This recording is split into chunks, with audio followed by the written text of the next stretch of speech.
La Chine n'a pas toujours été cette puissance redoutée que nous voyons aujourd'hui. Il fut un temps où elle était faible, divisée, humiliée par des puissances étrangères. Les guerres, les famines, la pauvreté, tout semblait condamner ce pays à l'échec. Mais un homme a décidé de changer le destin de la Chine. Un homme que l'histoire retiendra sous le nom de Mao Zedong. Mao n'était pas un dirigeant ordinaire. Il était à la fois stratège, philosophe et révolutionnaire. Son but n'était pas seulement de prendre le pouvoir, mais de réveiller un peuple. De lui redonner sa dignité. De reconstruire une nation à partir du chaos. Et pour cela, il a utilisé des méthodes souvent dures, parfois controversées, mais redoutablement efficaces. Ce qu'il a bâti, c'est plus qu'un système politique. C'est un état d'esprit. Une culture de la discipline, du sacrifice et de la responsabilité collective. Il a enseigné à son peuple que la liberté ne se mendie pas, elle se construit. Que la souveraineté ne s'obtient pas par des discours, mais par le travail et la rigueur. Aujourd'hui, la Chine est la deuxième puissance mondiale. Ses villes brillent, ses industries dominent, et son influence s'étend sur tous les continents. Pourtant, derrière cette réussite, il y a une vérité que beaucoup oublient, ce succès est né dans la douleur. Il est le fruit d'une révolution, d'une vision, et d'une discipline que Mao a imposée à son peuple. Mais si la Chine a réussi à se relever, une question se pose, pourquoi l'Afrique, elle, reste-t-elle bloquée? Pourquoi nos nations, pourtant riches en ressources et en talents, n'arrivent-elles pas à décoller? Pourquoi tant de peuples africains continuent-ils de dépendre de l'extérieur, 60 ans après leurs indépendances? Dans cette vidéo, nous allons étudier la stratégie de Mao Zedong, non pas pour l'imiter, mais pour comprendre les principes qui ont transformé une nation soumise en une puissance respectée.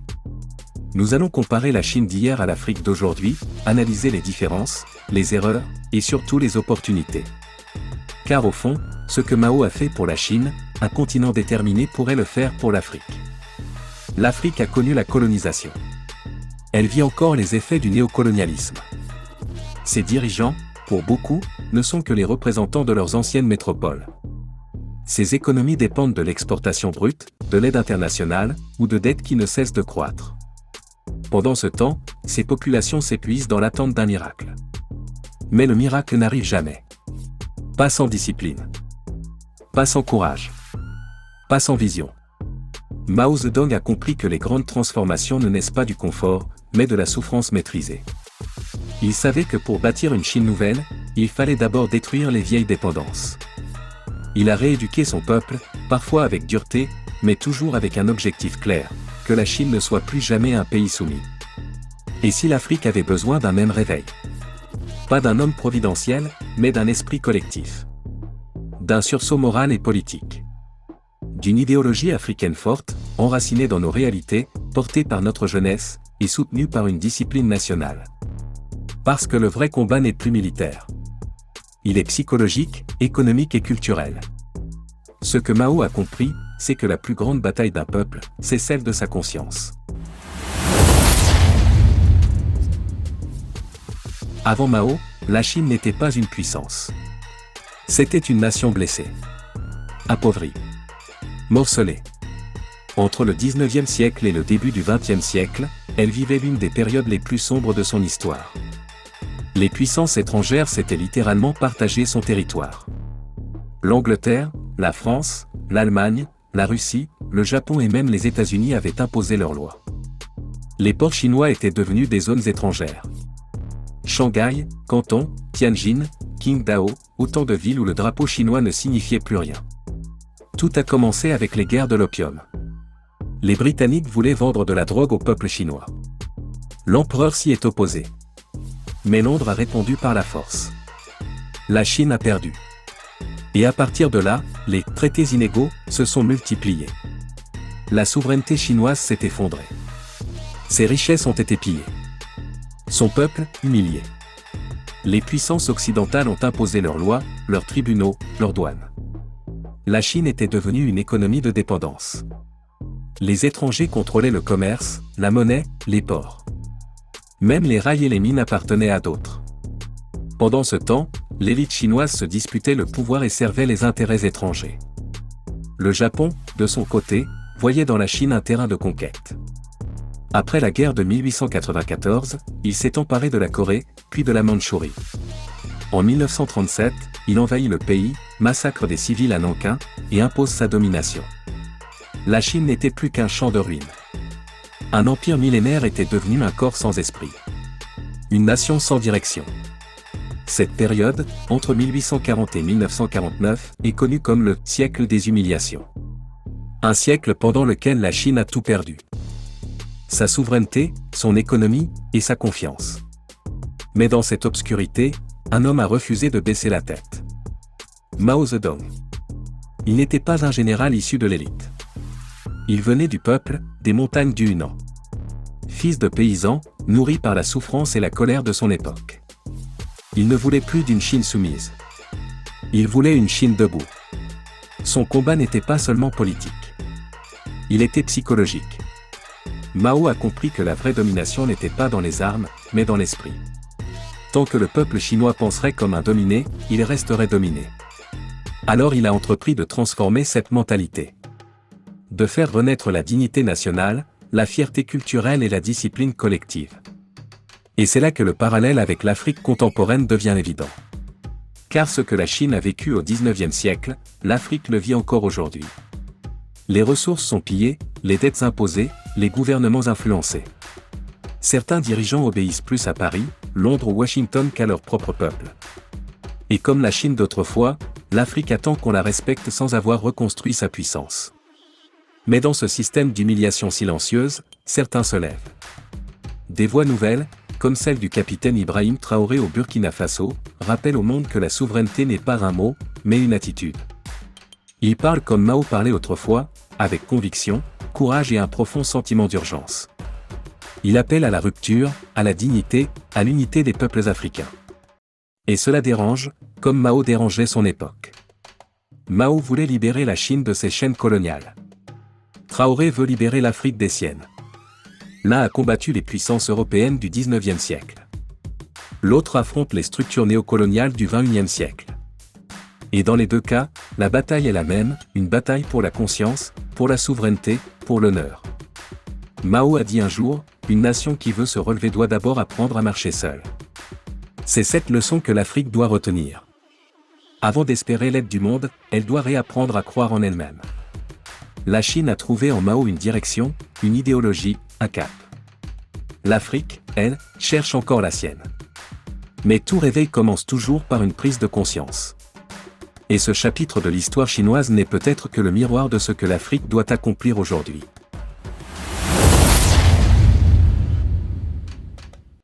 Mao Zedong n'était pas seulement un révolutionnaire. C'était un stratège, un visionnaire, un bâtisseur d'esprit.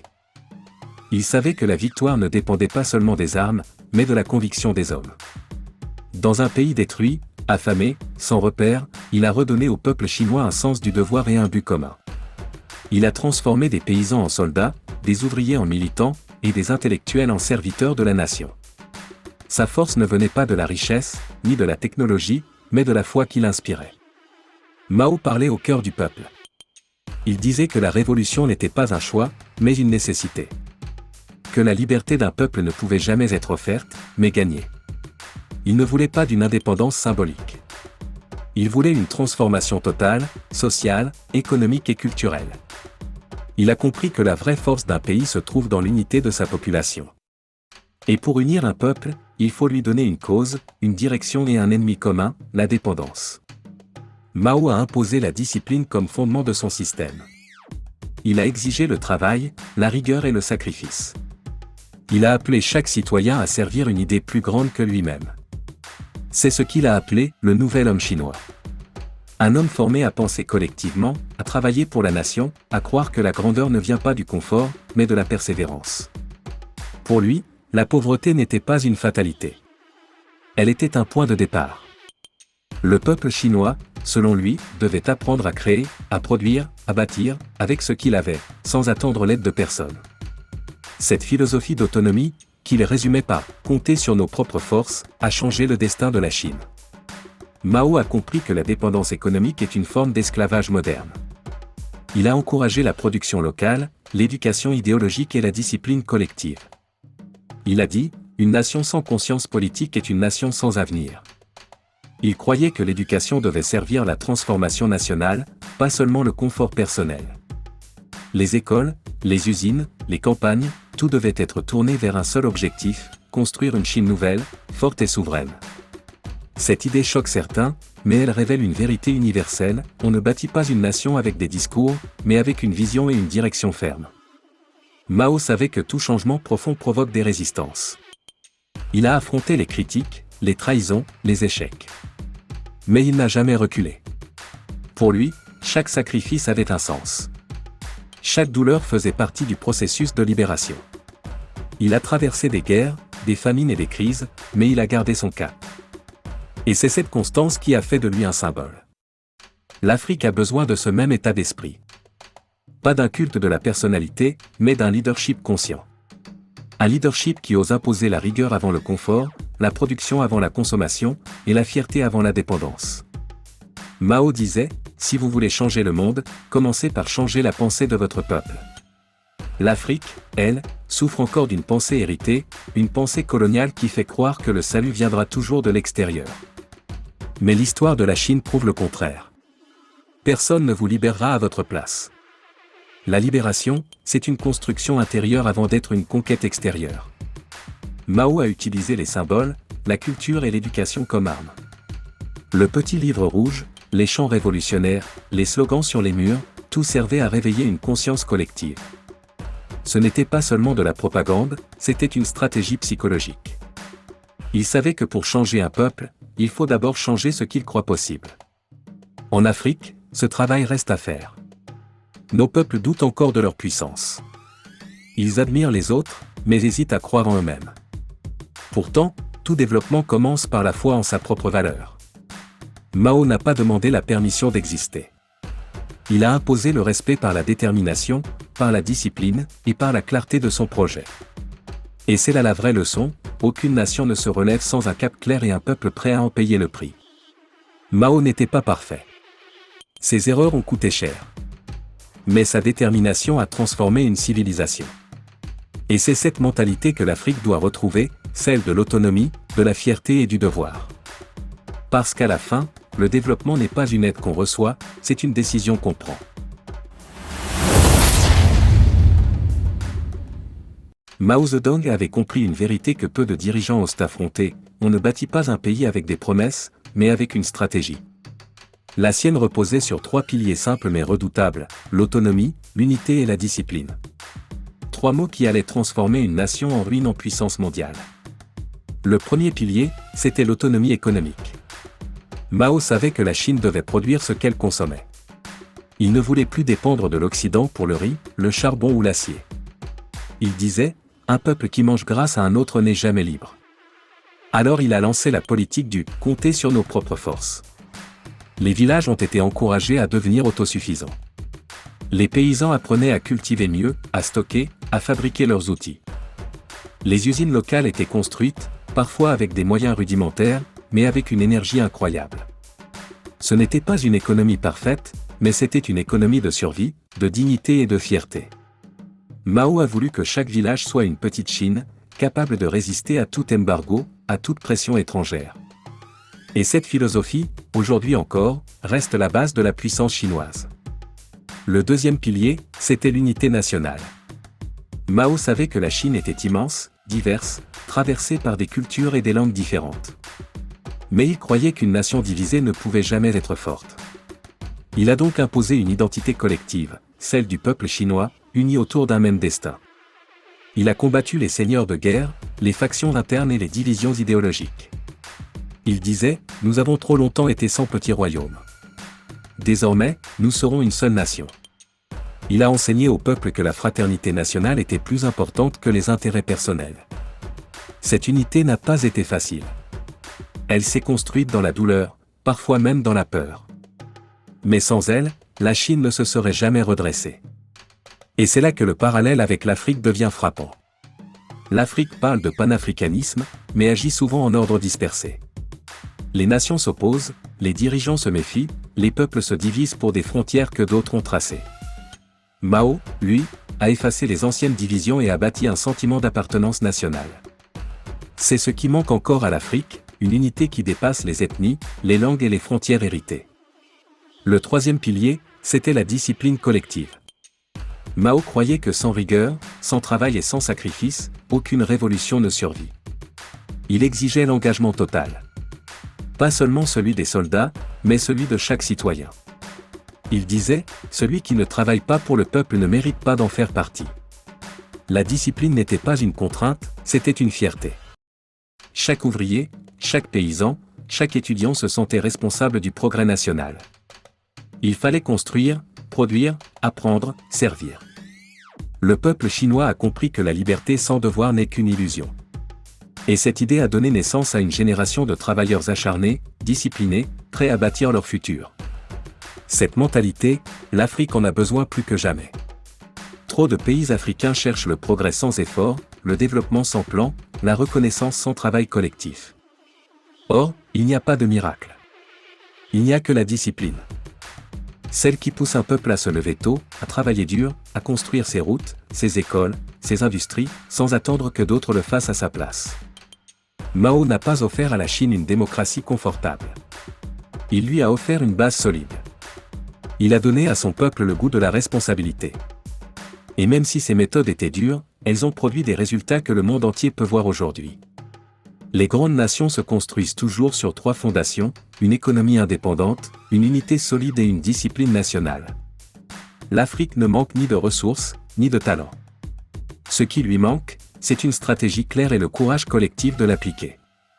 Mao a montré qu'aucun peuple n'est trop pauvre pour se relever, mais que tout peuple peut rester pauvre s'il refuse la rigueur. C'est là, dans cette leçon, que se trouve la clé de la renaissance africaine.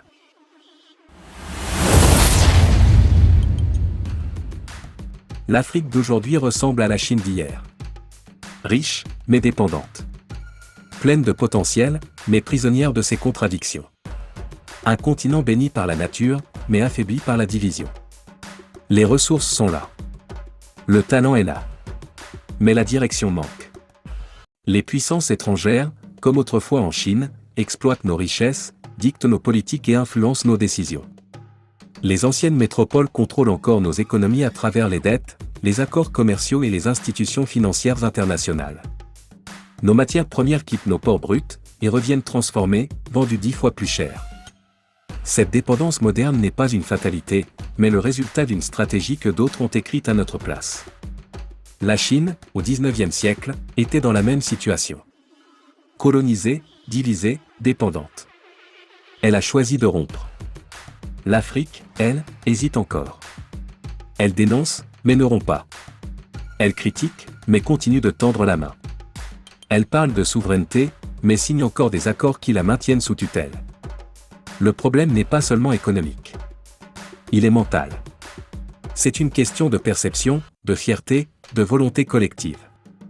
La Chine a compris que l'humiliation devait devenir une énergie, pas une habitude. Elle a transformé la honte en moteur. L'Afrique, elle, a transformé la souffrance en résignation. Nous avons normalisé la dépendance. Nous avons appris à survivre, pas à vaincre. Et pourtant, les parallèles sont évidents. La Chine du siècle passé et l'Afrique d'aujourd'hui partagent les mêmes blessures, la domination, la division, la perte de confiance. Ce qui a fait la différence, c'est la réponse. Mao a imposé une ligne dure, compter sur soi-même, coûte que coûte. L'Afrique, elle, cherche encore la permission de se libérer. Mais la liberté ne se demande pas, elle s'impose. Tant que nous resterons divisés, tant que chaque pays africain poursuivra son propre intérêt, nous resterons faibles. L'unité n'est pas un slogan, c'est une stratégie. C'est elle qui donne le poids politique, le pouvoir économique, et la crédibilité diplomatique. Mao a uni des peuples aux langues, aux religions et aux cultures différentes autour d'un même rêve. Pourquoi l'Afrique ne le ferait-elle pas ? Nous parlons de panafricanisme, mais nous commerçons plus avec l'extérieur qu'entre nous. Nous créons des alliances régionales, mais nous sabotons nos propres voisins. Nous réclamons la dignité, mais nous ne sommes pas prêts à en payer le prix. Mao disait, sans lutte, pas de progrès. L'Afrique, elle, veut le progrès sans la lutte. Elle veut la prospérité sans la transformation. Elle veut l'indépendance sans le sacrifice. Ce n'est pas ainsi que naissent les grandes nations. Un peuple ne se développe pas par les mots, mais par le travail collectif et la conscience partagée. Les dirigeants africains doivent comprendre que gouverner ne consiste pas à gérer la pauvreté, mais à créer la richesse. Et cette richesse ne viendra pas de l'aide étrangère, mais de la valorisation de nos propres ressources. Nos terres, nos matières premières, nos cerveaux sont nos atouts. Mais tant qu'ils seront exploités par d'autres, nous serons spectateurs de notre propre richesse. La Chine a décidé de transformer ses faiblesses en force. Elle a pris ses paysans et en a fait des producteurs. Elle a pris ses ouvriers et en a fait des bâtisseurs. Elle a pris ses humiliations et en a fait une stratégie de revanche. L'Afrique doit faire la même chose.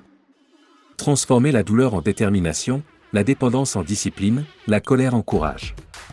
Certains pays commencent à le comprendre. Le Burkina Faso, le Mali, le Niger, montrent qu'une autre voie est possible. Ces nations osent dire non. Elles rappellent que la souveraineté n'est pas un discours politique, mais un acte de foi. Le chemin sera long, difficile, et souvent solitaire. Mais la Chine aussi a marché seule avant d'être respectée. Et si le XXIe siècle devait être celui de l'Afrique, ce ne serait pas grâce à la charité, mais grâce au courage. L'Afrique ne manque ni de héros, ni de cause. Ce qui lui manque, c'est la cohérence entre le discours et l'action. Nous voulons le changement, mais nous craignons le chaos qu'il exige. Nous voulons la grandeur, mais nous refusons la discipline qui la prépare. Mao disait, l'histoire punit ceux qui rêvent sans agir. Si l'Afrique veut changer son destin, elle doit cesser de rêver et commencer à construire. La Chine a montré la voie. Le reste dépend de nous. Ce que l'Afrique peut apprendre de Mao Zedong dépasse la politique et les idéologies. C'est une question de mentalité, de vision et de courage collectif. Mao a prouvé qu'un peuple discipliné, uni et conscient de sa mission pouvait transformer la pauvreté en puissance. Il n'a pas attendu les conditions parfaites, il les a créées. Il n'a pas demandé la permission de réussir, il l'a imposée. Et c'est précisément cette attitude que l'Afrique doit retrouver si elle veut écrire sa propre renaissance. La première leçon, c'est la discipline avant la démocratie. Mao savait qu'un peuple sans ordre ne peut pas être libre. Avant de parler de liberté, il faut apprendre la responsabilité. Avant de demander des droits, il faut comprendre les devoirs. Il a imposé une rigueur collective, parfois dure, mais nécessaire. Car la discipline forge le caractère d'une nation. Elle transforme la peur en courage, la paresse en productivité, et le désordre en progrès. L'Afrique rêve de modernité, mais sans rigueur. Elle veut les résultats sans la méthode. Le jour où chaque Africain comprendra que la liberté se mérite par l'effort, le continent changera de visage. La deuxième leçon, c'est l'unité avant la prospérité. Mao a compris que la division est la première arme des puissances étrangères. Il a effacé les frontières mentales, religieuses et sociales pour reconstruire une Chine unie autour d'une même cause. L'Afrique, elle, reste prisonnière de ces divisions. Les frontières coloniales continuent de séparer des peuples qui partageaient la même histoire, la même langue, la même culture. Et tant que ces divisions resteront plus fortes que notre volonté d'unité, nous ne pourrons pas parler de puissance africaine. L'unité, ce n'est pas une idée romantique, c'est une stratégie. Une Afrique unie aurait un marché de plus d'1 milliard de consommateurs, une armée continentale, une monnaie stable et une voix respectée dans le monde. La troisième leçon, c'est l'éducation idéologique. Mao savait que la vraie révolution se gagne d'abord dans les esprits. Il a investi dans l'éducation politique, pas seulement dans les écoles, mais dans les campagnes, les usines, les villages. Il voulait que chaque citoyen comprenne pourquoi il devait travailler, se sacrifier, et croire en son pays. L'Afrique a négligé cette bataille. Nous avons formé des diplômés, mais pas des patriotes. Nous avons construit des écoles, mais sans y enseigner la fierté d'être africain. Tant que nos enfants rêveront d'Europe ou d'Amérique plus qu'ils ne rêvent d'Afrique, nous resterons dépendants. L'éducation doit redevenir une arme de libération. Elle doit créer une nouvelle génération consciente, disciplinée et visionnaire. La quatrième leçon, c'est l'autonomie économique. Mao a bâti la Chine sur le principe du « faire avec ce que nous avons ». Il a refusé la dépendance envers les institutions étrangères.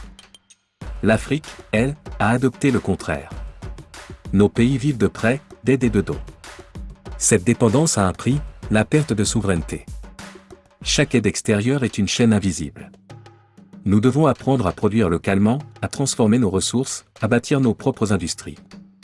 Ce n'est pas une question de richesse, mais de volonté. L'Afrique ne manque pas de moyens, elle manque de vision et d'organisation. Enfin, la cinquième leçon, c'est le leadership courageux. Mao n'a pas cherché à plaire, il a cherché à construire. Il a pris des décisions impopulaires, parfois brutales, mais stratégiques. Il savait que diriger, c'est parfois se faire haïr aujourd'hui pour être compris demain. Le leadership africain, trop souvent, cherche à plaire à tout le monde, à éviter le risque, à maintenir le statu quo. Mais l'histoire ne se souvient pas des timides, elle se souvient des audacieux. L'Afrique a besoin de dirigeants capables d'assumer des choix difficiles, capables de dire non à la dépendance, non à la corruption, non à la manipulation. Des dirigeants capables d'unir leur peuple autour d'un projet national, pas autour d'un parti politique. Le développement n'est pas un miracle, c'est une stratégie. Mao a montré que la pauvreté n'est pas un obstacle, mais un point de départ. Il a montré qu'un peuple discipliné peut défier les empires. L'Afrique, elle aussi, peut le faire. Elle doit simplement croire en sa propre force, cesser de se comparer, et comprendre que la grandeur n'est jamais donnée, elle se conquiert. Rien ne changera tant que nous attendrons un sauveur. Ce n'est pas un homme qu'il faut espérer, mais un état d'esprit qu'il faut adopter. L'esprit de travail, de courage, de dignité et de solidarité. C'est ce que Mao a laissé à la Chine. Et c'est ce que l'Afrique doit redécouvrir si elle veut écrire son propre siècle. Mao Zedong n'a pas seulement changé la Chine. Il a changé la perception qu'un peuple peut avoir de lui-même. Sa plus grande victoire n'a pas été militaire, mais mentale. Il a transformé un peuple humilié en un peuple fier, un peuple passif en un peuple créateur, un peuple dépendant en un peuple souverain. C'est là que se trouve la leçon finale pour l'Afrique. Le vrai combat de ce siècle n'est pas seulement économique ou politique. C'est un combat de conscience. Tant que l'Africain ne croira pas en sa propre valeur, aucune réforme ne sera durable. Tant que nous penserons que les solutions viendront de l'extérieur, nous répéterons les mêmes erreurs. Mao a fait comprendre à son peuple que le salut ne viendrait jamais de l'aide étrangère, mais de la discipline intérieure. La Chine a souffert, mais elle a appris. L'Afrique souffre encore, mais refuse d'apprendre. Nous avons remplacé les chaînes visibles de la colonisation par des chaînes invisibles, la dette, la dépendance alimentaire, la domination culturelle. Nous avons appris à consommer avant d'apprendre à produire. À parler des autres avant de croire en nous. Mais comme la Chine d'autrefois, l'Afrique a en elle tout ce qu'il faut pour se relever. Des terres fertiles, une jeunesse nombreuse, des ressources naturelles immenses, une créativité unique. Ce qui manque, ce n'est pas la richesse, c'est la cohérence. Ce qui manque, ce n'est pas la capacité, c'est la volonté. Mao disait, l'ennemi le plus dangereux n'est pas celui qui te combat, mais celui qui t'endort. Et c'est exactement ce que vivent nos peuples. Nous avons été endormis par les promesses, par la dépendance, par la peur du changement. Pourtant, il suffit qu'un peuple se réveille pour que tout bascule. La Chine l'a prouvé. Elle a dit non à la soumission, non à la dépendance, non à la fatalité. Elle a accepté la souffrance du changement. Elle a accepté de se priver aujourd'hui pour prospérer demain. L'Afrique doit faire le même choix. Elle doit cesser de se comporter comme une victime de l'histoire et redevenir actrice de son destin. Elle doit cesser d'attendre et commencer à agir. Les dirigeants doivent cesser de chercher la validation extérieure et écouter la voix de leur peuple. Les peuples doivent cesser d'attendre des sauveurs et devenir eux-mêmes les bâtisseurs de leur avenir. L'Afrique doit apprendre à dire non, même si ce nom dérange. Dire non à la dépendance, non à la corruption, non à la médiocrité. Dire oui à la discipline, à la rigueur, au travail collectif. Dire oui à la dignité. Mao a prouvé que la dignité nationale se gagne à la sueur du front, pas dans les négociations diplomatiques. La Chine a subi un siècle d'humiliation, mais elle en a tiré un siècle de leçons. L'Afrique a subi 5 siècles de domination, mais n'a pas encore transformé cette douleur en force. Ce retard n'est pas irréversible. Il suffit d'un réveil collectif, d'une vision partagée, d'une génération prête à tout donner pour libérer l'esprit africain. Nous devons comprendre que l'avenir ne se planifie pas à Paris, à Londres ou à Washington. Il se construit à Bamako, à Ouagadougou, à Kinshasa, à Lagos, à Johannesburg. C'est ici, sur cette terre, que se décidera le destin du continent. Le monde ne respectera jamais une Afrique qui ne se respecte pas elle-même. Le respect ne se mendie pas, il se conquiert. La Chine est passée de colonie à superpuissance parce qu'elle a osé croire en elle. L'Afrique deviendra puissante le jour où elle fera de même. Mao disait, il faut une étincelle pour allumer un feu. Cette étincelle, c'est la conscience. Une conscience qui brûle la peur, qui éclaire la route et qui pousse à l'action. Quand cette conscience sera partagée d'un bout à l'autre du continent, alors l'Afrique se lèvera. Pas avec des slogans, mais avec des actes. Pas avec des divisions, mais avec une volonté commune. L'Afrique du futur ne sera pas celle qui imite, mais celle qui inspire. Elle ne demandera plus la permission d'exister, elle imposera sa présence par son travail, sa discipline et son unité. C'est cela, la vraie révolution. Ce n'est pas de copier la Chine, mais d'apprendre de son courage. Mao a réveillé un géant endormi. L'Afrique, elle, dort encore. Mais le jour où elle ouvrira les yeux, le monde entier changera d'équilibre. Dans un monde dur, inégal et souvent impitoyable, ceux qui réussissent ne sont pas forcément les plus riches, ni les plus chanceux, mais ceux qui ont appris à se forger eux-mêmes. C'est ce que la Chine a compris avec Mao Zedong, et c'est ce que l'Afrique commence à comprendre aujourd'hui avec Ibrahim Traoré. Ces deux hommes, séparés par le temps et par les continents, partagent la même conviction, le changement ne vient jamais de l'extérieur. Il naît dans la conscience et dans la discipline intérieure.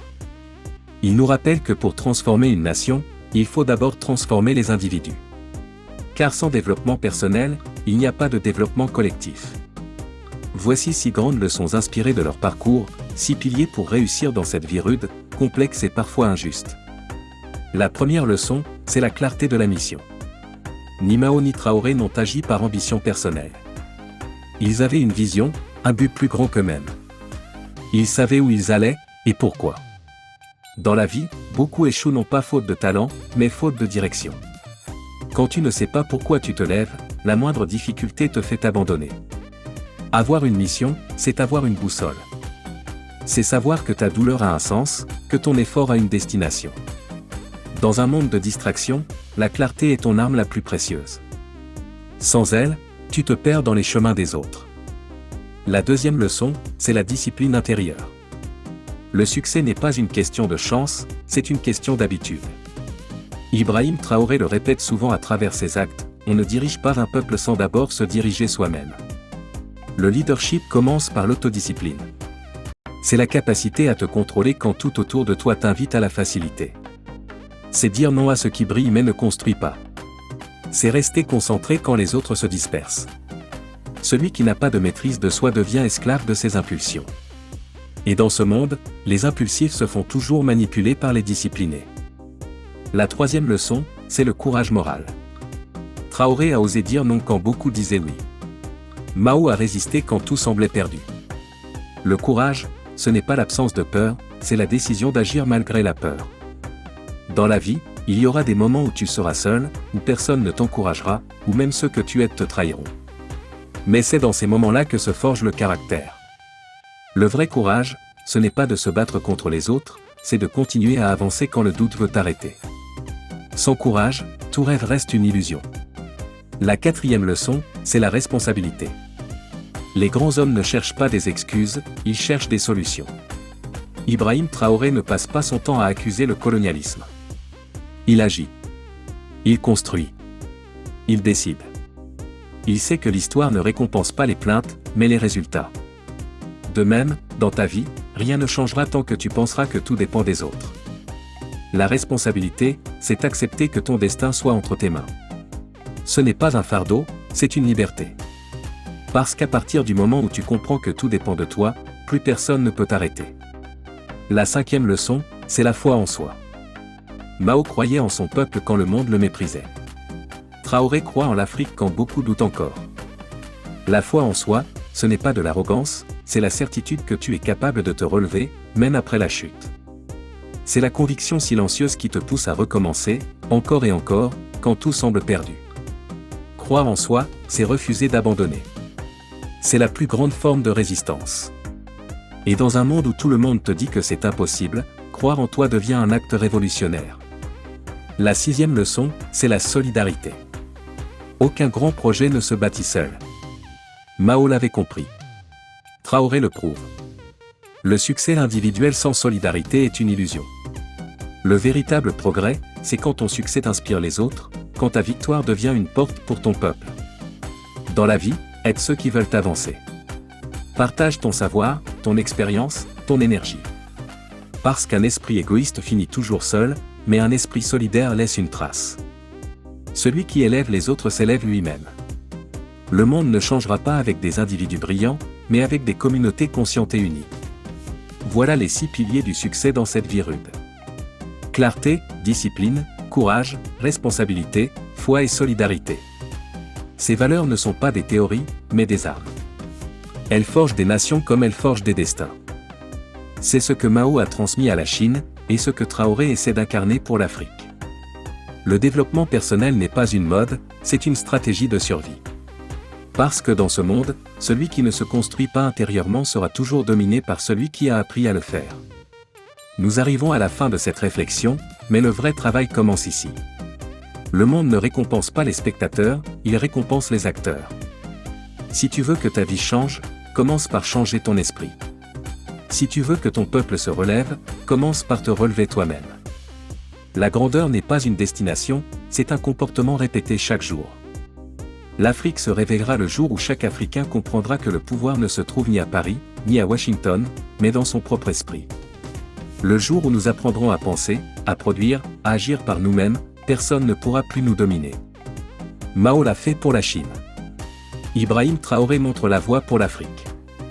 À nous de poursuivre le chemin. Parce que l'histoire n'attend personne. Elle avance avec ceux qui osent.